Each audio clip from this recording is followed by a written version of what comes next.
Maciek Gołyźniak. Dzień dobry. Dzień dobry. Witamy na kanale Bidyt. Po raz nie wiem który, Drugi. jeśli chodzi o wywiad. Tak, jeśli chodzi o występy, trochę więcej tego było. Mogło być kilka, to prawda. Miło Cię widzieć. Ciebie również. No ale teraz sobie właśnie porozmawiamy. Nie będziesz występował artystycznie. Porozmawiajmy może najpierw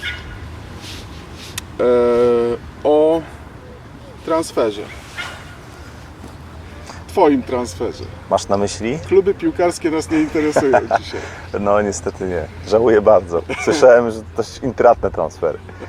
Podobno. Ale jeśli mówimy o polskich klubach, to mnie granie z playbacku nie interesuje. To teraz tak. Zmieniłeś blaszki. Tak. No zrobiłeś to na pewno nie bez powodu, jak Cię znam. Oczywiście mam na myśli powody soniczne, tak zwane. Tak, aspekt sonorystyczny nie był bez znaczenia. Żeby nie powiedzieć, że właściwie miał jedyne i kolosalne. Wiesz co, to ja często się z tym pytaniem spotykam i to miło mi, że o to pytasz. Przecież w ogóle się na to nie umówiliśmy. Skąd?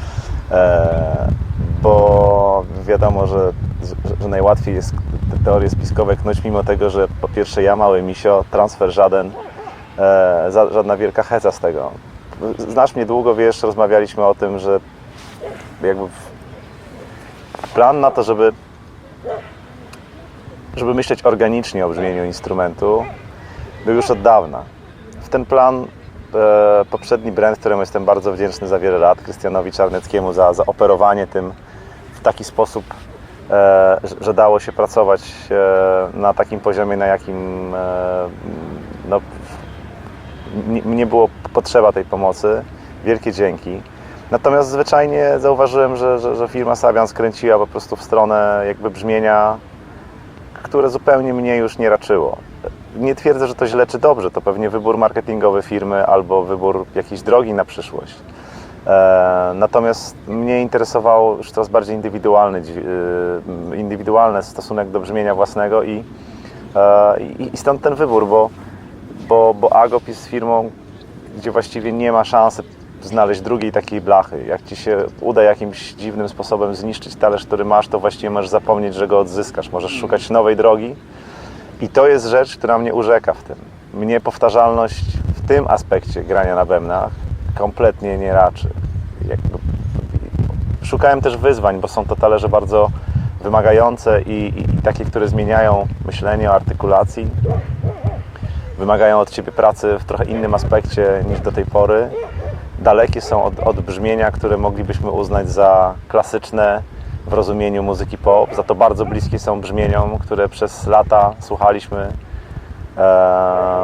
w jazzie czy muzyce akustycznej. To było to, czego mi było trzeba. Bardzo mi to pasowało do koncepcji w ogóle wymiany instrumentarium i pójścia w stronę takiego, jak nazwałem to górnolotnie, organicznego brzmienia. Myślałem bardziej o tym, żeby ten kolor, który one dają, zaczął pasować do koloru bębnów i do tego sposobu, w który zacząłem myśleć jakiś czas temu na instrumencie jako muzyk. A propos koloru bębnów, o tym też porozmawiamy, bo tu też nastąpiła zmiana. Wiesz co, ja nie nazwałbym tego zmianą, nazwałbym to pewnym upgrade'em.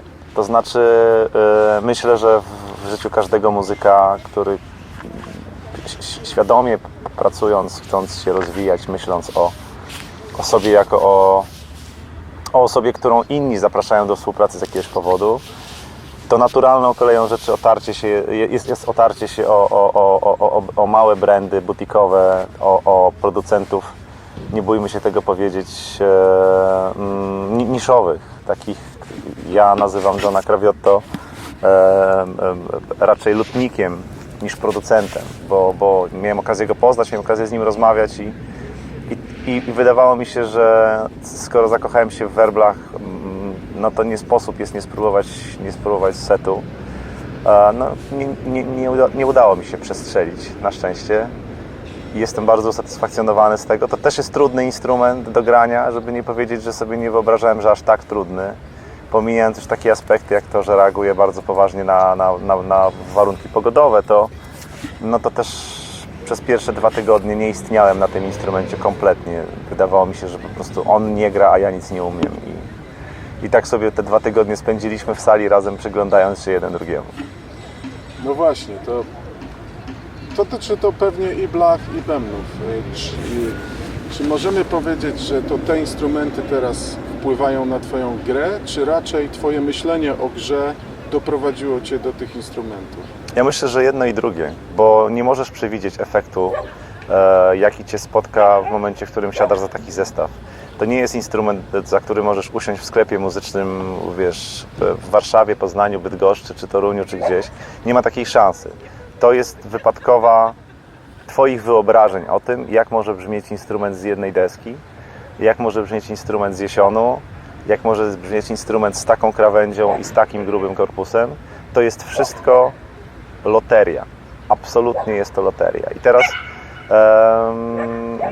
ja po prostu podjąłem to ryzyko, korzystając z tego, że ten moment jakby w mojej pracy był na tyle korzystny, że można było zaryzykować. Natomiast myślę, że oba aspekty, o których mówisz, są prawdziwe. To znaczy, z jednej strony najpierw wyobrażałem sobie, jak chciałbym, żeby to brzmiało, a potem to, jak to brzmiało, zaczęło zmuszać mnie do innego myślenia. Właściwie zmuszać to złe słowo, nikt mnie tutaj nie forsował. Zaczął mnie inspirować do innego myślenia. Ty byłeś wczoraj, widzieliśmy się w Poznaniu, myślę, że zauważyłeś, jak się zmieniło moje podejście do instrumentu. No i to są rzeczy, które są naturalną koleją w momencie, w którym wykonuje się taką mocną woltę, bo to jest wolta, to jest ogromna wolta, jeśli chodzi o brzmienie. I tak jak wczoraj mówiłem na warsztatach, to ma, jak mówił słynny Polak, plusy dodatnie i plusy ujemne. Bo z jednej strony otwierają się pewne drzwi, zaczynają myśleć o tobie ludzie, którzy być może nigdy by nie pomyśleli wcześniej, natomiast inni przestają widzieć w tobie partnera, ponieważ przestajesz reprezentować pewien rodzaj brzmienia. Ja, mówiąc szczerze, odszedłem dość poważnie w stronę takiego miękkiego, poduszkowego, bezatakowego brzmienia, o którym od zawsze marzyłem. No i od roku mogę powiedzieć, że tak samo w przypadku i Agopa, i Kraviotto mam nieustanną inspirację w tej materii.